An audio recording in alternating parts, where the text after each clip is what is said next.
Mas eu sei que eu não posso desistir, porque tem um monte de gente que tá olhando e esperando que eu faça alguma coisa, ou que eu esteja em algum lugar, ou que eu me posicione de alguma forma. Então, pra mim, é um pouco assustador em alguns momentos, mas ao mesmo tempo eu sei que eu sou uma, assim como outras que vieram antes de mim, né? Que tem outras mulheres no mercado, que a gente precisa estar pro caminho ser um pouco mais leve.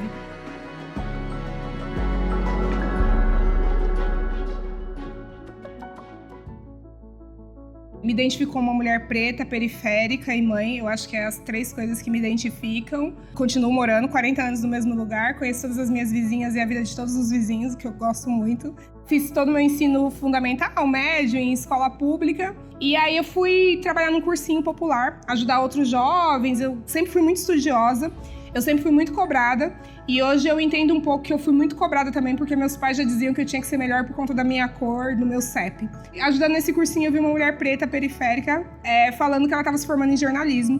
Eu nunca tinha visto uma mulher preta, periférica, formada. Isso muito louco, eu já tinha 17 anos. E aí o pessoal do cursinho pagou o meu vestibular. E eu entrei num curso de tecnologia com 18 anos. E aí, obviamente, eu fui a primeira da família a entrar num curso. E aí eu começo a contar que foram os piores anos da minha vida. Porque eu saí da bolha, que ainda que fosse uma bolha de pobreza, né, uma bolha ali periférica, eu entro numa bolha diferente de uma faculdade pública, só que aí eu descubro que eu sou muito pobre. A gente contava no máximo 10 pessoas pretas, assim, e mulheres, acho que 3. Eu sabia que eu tinha que concluir, porque aquilo mudaria a história da minha família, mas ao mesmo tempo eu tinha muita dificuldade. Eu andava 8 quilômetros ida e volta para chegar na faculdade.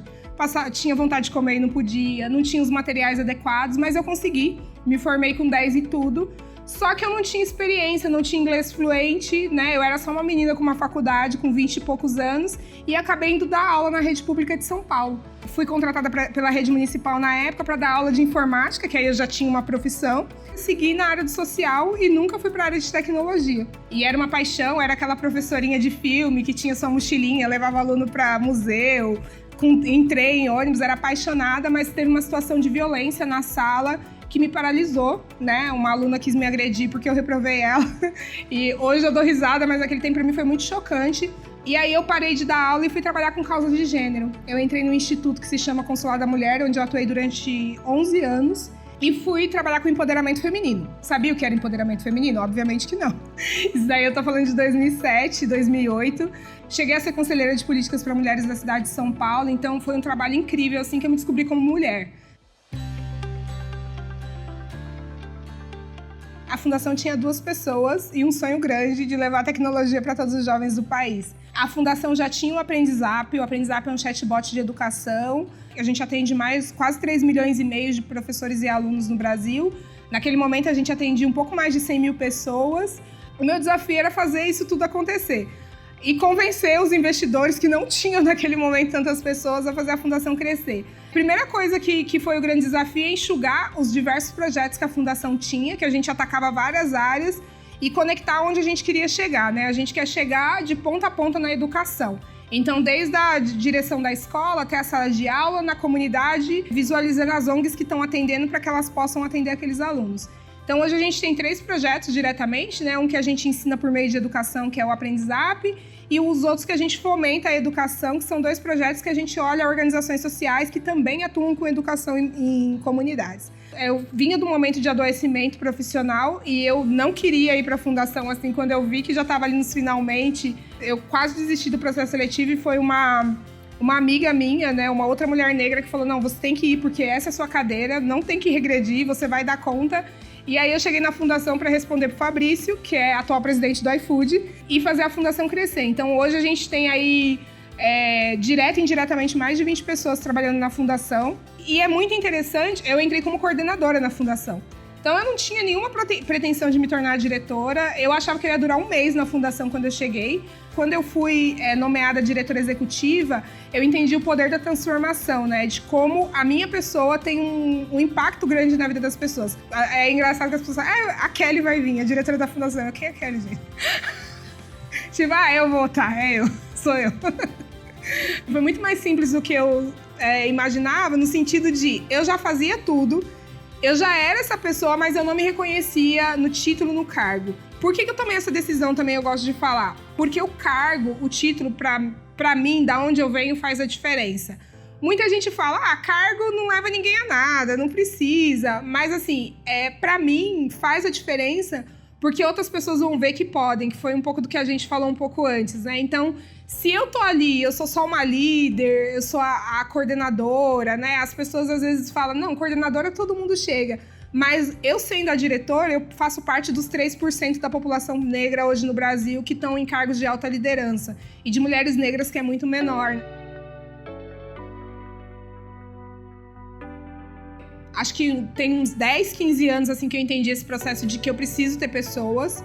E principalmente depois que eu fui mãe, né? Porque aí também é um outro recorte, né? Quando entra criança na jogada. Mas eu tenho algumas mulheres, assim, eu tenho a Mafone Odara, que deve ter uns, sei lá, 15 anos que a gente se conhece. A gente tem até filhos meio parecidos de idade. É engraçado que sempre que a gente muda de cargo, vai pra outra empresa, a gente sempre se esbarra. Então ela é uma pessoa que sempre tá comigo, assim. E foi a pessoa que falou, você tem que ir lá e falar com o Fabrício e entrar na fundação. E por isso que eu tô na fundação, ela já conhecia a fundação. Eu tenho a Vivi Duarte também, que é do Plano Feminino e da Meta, que também já foi minha chefe em alguns momentos. E que também é uma mulher que já está há muito tempo, né? Que são pessoas que vieram antes de mim, assim. Então, óbvio que eu tenho Conceição Evaristo, Cida Bento, que eu já conheci, mas são pessoas mais velhas que eu escuto. Mas eu sempre gosto de falar que eu tenho minha mãe e minhas avós, que são mulheres muito desbravadoras, né? Que você pensa que a minha avó veio com um monte de filho no ônibus da Zona da Mata de Minas para morar num barraco, e hoje tá todo mundo vivo, e eu tenho primos, e a gente tem uma condição de vida, ok, não tem ninguém em linha de pobreza, né, com faculdade. E a minha avó paterna, meu pai é o mais velho, né, e conseguiu sustentar ela e as irmãs. E também é isso, meu avô, né, era um homem alcoólatra que não assumiu a família. Então, assim, eu venho de famílias, de família, assim, eu tenho um pouco de tristeza, porque os homens das famílias pretas em geral, né? São homens que muitas vezes não conseguiram. Meu avô materno morreu de coração, né? Eu sempre vivo nesse embate, né? Dos homens da minha família, pressão alta, bebida. E eu sempre vi as mulheres da minha família segurando o rojão, sabe? Minhas tias, minha mãe, minha avó. Então, eu sou uma pessoa muito racional. As pessoas me veem no mercado como uma pessoa muito pragmática, muito forte. Mas porque eu venho dessa construção, né? De mulheres muito fortes, assim, que mesmo sem letramento, mesmo sem faculdade, mesmo sem condição, criaram pessoas incríveis, assim. Então eu sou muito grata por isso, né? E eu acho que eu tô criando pessoas incríveis também. Eu acho que, bom, 2019 eu fui para a área de educação e tecnologia. E eu fui para uma comunidade que acho que eu tava fazendo 35, 36 anos, eu não lembro. E eu acabei passando aniversário em Maceió, numa comunidade que chama Vergel do Lago. E uma menina me acompanhou o dia inteiro. Ela deveria ter idade... Ela era mais velha que meu filho mais novo. Ela deveria ter uns 2, 3 anos. O Felipe, na época, tinha 1 ano e pouco. Ela só de calcinha. E aquilo me chamou muita atenção, porque eu nunca andei só de calcinha. Eu sempre fui uma menina muito ajeitada. E eu, até hoje, eu uso só conjunto. Acho que é coisa da minha mãe, que eu só usava conjunto. E aquilo me incomodou, porque a menina não tinha, assim, família. E as crianças iam, ela ia e ela mal falava. E eu pegava ela no colo e tal. E ela falava, eu quero ir embora com você. Eram as coisas que ela falava. E aí eu perguntei, gente, quem é a mãe dela? Aí eu falei, tia, ela é daí. Tinha a questão da exploração sexual. É uma comunidade que eles pescam sururu. É uma comunidade extremamente foda. E eu entrei em choque, assim, com aquela menina. Eu não sei onde a Bruna tá hoje. A Bruna hoje deve ter uns 7, 8 anos. Não sei se a Bruna tá viva, não sei se algum caminhoneiro passou e levou ela, mas a Bruna marcou a minha vida ali. Eu falei, gente, eu tenho que fazer alguma coisa pra essas pessoas. Toda vez que eu penso em desistir, eu lembro que tem milhões de Brunas espalhadas pelo país, né? De meninas que não têm acesso à escola. E aquela comunidade eu voltei depois, algumas vezes, eu mantenho contato. E a escola estava em eminência de fechar, porque não tinha alunos, porque as crianças precisavam trabalhar. Então a gente tá nesse Brasil, assim. Quando as pessoas falam de um Brasil em crescimento, eu falo, peraí, tem um Brasil que eu conheço que não tá crescendo. E me motiva também porque eu tenho filhos que têm uma condição de vida bacana, assim, mediante as outras crianças, né, que a gente sabe que a maioria não tem no Brasil. Quando eu falo que eu vou ajudar a mudar a educação do país, quando eu falo que eu vou transformar a vida de pessoas, é isso. Pode ser que eu não veja, eu sempre falo que talvez eu não vou ver né, o que vai acontecer, mas os meus filhos vão ver, né? Os filhos deles vão ver, e assim como hoje eu ainda vejo algumas coisas acontecendo, e assim como eu vejo alunos meus lá de 2006 que eu ainda tenho nas redes sociais e vejo que hoje são enfermeiros, que trabalham com design, né? Já são pessoas mais velhas que têm filhos, e eu fico, nossa, que legal. A violência não matou eles na periferia, eles continuaram e a educação mudou a vida deles, então isso me motiva muito, assim.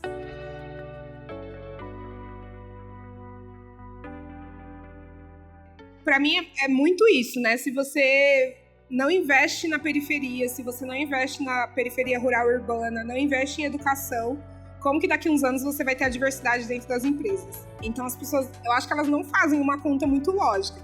Quando a empresa fala, eu abro uma vaga afirmativa e aí você vê aquele monte de skill que ela pede, ela não vai ter pessoas porque a empresa não teve nenhum projeto social, ou não investiu em nada, ou não contribuiu nada com o Brasil de 5 anos atrás, talvez, que hoje poderia ter um jovem, né? E até mesmo na questão da universidade, né? Quem são esses jovens que estão sendo formados em universidades de ponta? E a gente vê empresas que as pessoas são todas da mesma universidade, né? O alto escalão da empresa, todo mundo se conhece da mesma universidade. Estou em vários comitês, coletivos, conselhos, e a gente tem percebido que as empresas têm atingido diretamente a área de diversidade.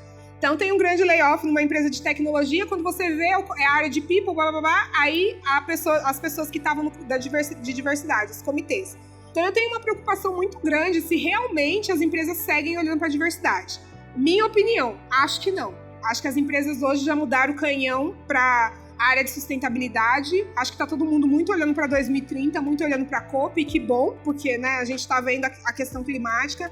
Mas eu acho que esse boom veio aí de 2020, né? Quando mataram o George lá em maio, não se sustentou, né? E aí a gente hoje, aí, quase 4 anos depois, a gente percebe que as empresas descontinuaram. Muitas empresas assinaram compromissos públicos prometendo que iam ter entradas gigantescas de trainee, ter cargos de C-level, não sei quantos % da liderança, e esses compromissos aparentemente não vão ser cumpridos. E hoje a gente percebe que tem muito menos vagas afirmativas sendo abertas, e sim, eu acho que precisa de vagas afirmativas. Se eu quero uma pessoa, às vezes, diversa, uma pessoa trans, que teve toda uma questão social anterior, e você querer que ela concorra por igual com uma pessoa que veio de uma universidade de ponta. Então, a gente sim precisa ter vagas afirmativas. Dentro das empresas também, o meu grande questionamento é como que a gente trata essas pessoas, né? Como que a gente desenvolve essas pessoas? Porque para mim é muito mais fácil eu, Kelly, ter entrado como coordenadora, ter sido desenvolvida e virado diretora, do que alguém contratar uma diretora pro meu lugar, uma mulher, outra pessoa diversa, né? Então, como que a gente tá desenvolvendo essas pessoas dentro das empresas? Ou a gente só traz como porta de entrada,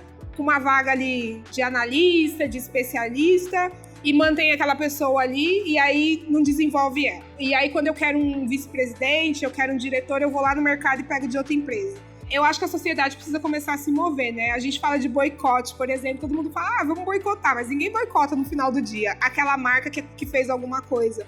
Mas a sociedade precisa começar a cobrar das empresas. Assim como a gente cobra a questão de sustentabilidade, né? Quando a empresa tem algum acidente ambiental, ou quando a empresa está em algum caráter infringindo o meio ambiente, a gente também precisa começar a cobrar as empresas dessa diversidade, né? E aí eu fico, gente, que Brasil é esse que eu tô, né? Porque, cara, não é possível. Em 2024, eu entrar em salas que é formada só por homens e mulheres brancas, né? Então, alguma coisa tá errada. E aí, tudo bem se tivesse pessoas LGBTQIA+, mas muitas vezes a gente nem identifica que tenha. É a mesma reprodução que a gente tinha quando eu comecei a falar de gênero há 15 anos atrás, né? Parece que a gente não muda, assim. Eu sempre fui a primeira, né? Eu venho de uma família que veio para São Paulo do lado da minha mãe, de extrema pobreza. A minha avó materna era escravizada até 1950, então a gente tá falando de pouquíssimo tempo atrás. Então eu venho de uma família que meus tios são letrados somente, só ali o básico. A minha mãe é a que mais estudou, e eu e a minha irmã, e agora meus primos, assim, somos a geração que começamos a conquistar. Eu já, desde pequena, já sinto essa carga de estar na frente, de ter que conquistar e de conseguir não poder desistir. Eu sempre falo que desistir não pode ser um verbo que me acompanha. Eu lembro que uns anos atrás, um pouco tempo atrás na pandemia, óbvio que a pandemia afetou todos nós, né, de alguma forma, dando uma palestra online numa escola pública, e um menino me perguntou quando que eu tinha vontade de desistir. Eu falei, todos os dias. Eu acordo e falo, gente, eu não quero mais isso, eu quero ser uma princesa num castelo. Porque são muitos problemas sociais que a gente tenta mover o tempo todo, são muitas coisas que nos afetam. A gente que trabalha com educação, a gente recebe notícia o tempo todo, são PECs mudadas, são recursos cortados. Mas eu sei que eu não posso desistir, porque tem um monte de gente que tá olhando e esperando que eu faça alguma coisa, ou que eu esteja em algum lugar, ou que eu me posicione de alguma forma. Então, pra mim, é um pouco assustador em alguns momentos, mas ao mesmo tempo eu sei que eu sou uma, assim como outras que vieram antes de mim, né? Que tem outras mulheres no mercado, que a gente precisa estar para o caminho ser um pouco mais leve. Obviamente que eu passo racismo o tempo todo, que eu passo machismo. De eu chegar em algum lugar e perguntarem, mas ainda não chegou, não é hora de quem vai trabalhar entrar. E hoje eu já sou uma diretora, né? Normalmente eu não tô de uniforme, de alguma pessoa me perguntar o preço de alguma coisa numa loja. E eu sempre falo que eu tô sofrendo tudo isso para que meus filhos não passem isso. Sou mãe de 2 meninos pretos. Então a vida deles também não vai ser fácil, partindo do ponto que meus filhos são homens. E a gente sabe que a vida do homem negro no Brasil é muito mais violenta, né? Ele tende a sofrer mais violência. Então eu falo que tudo que eu venho vivendo, que eu venho construindo, que eu venho batendo de frente com várias questões, né, me posicionando, é para que a vida dos mais novos seja um pouquinho mais fácil do que a minha.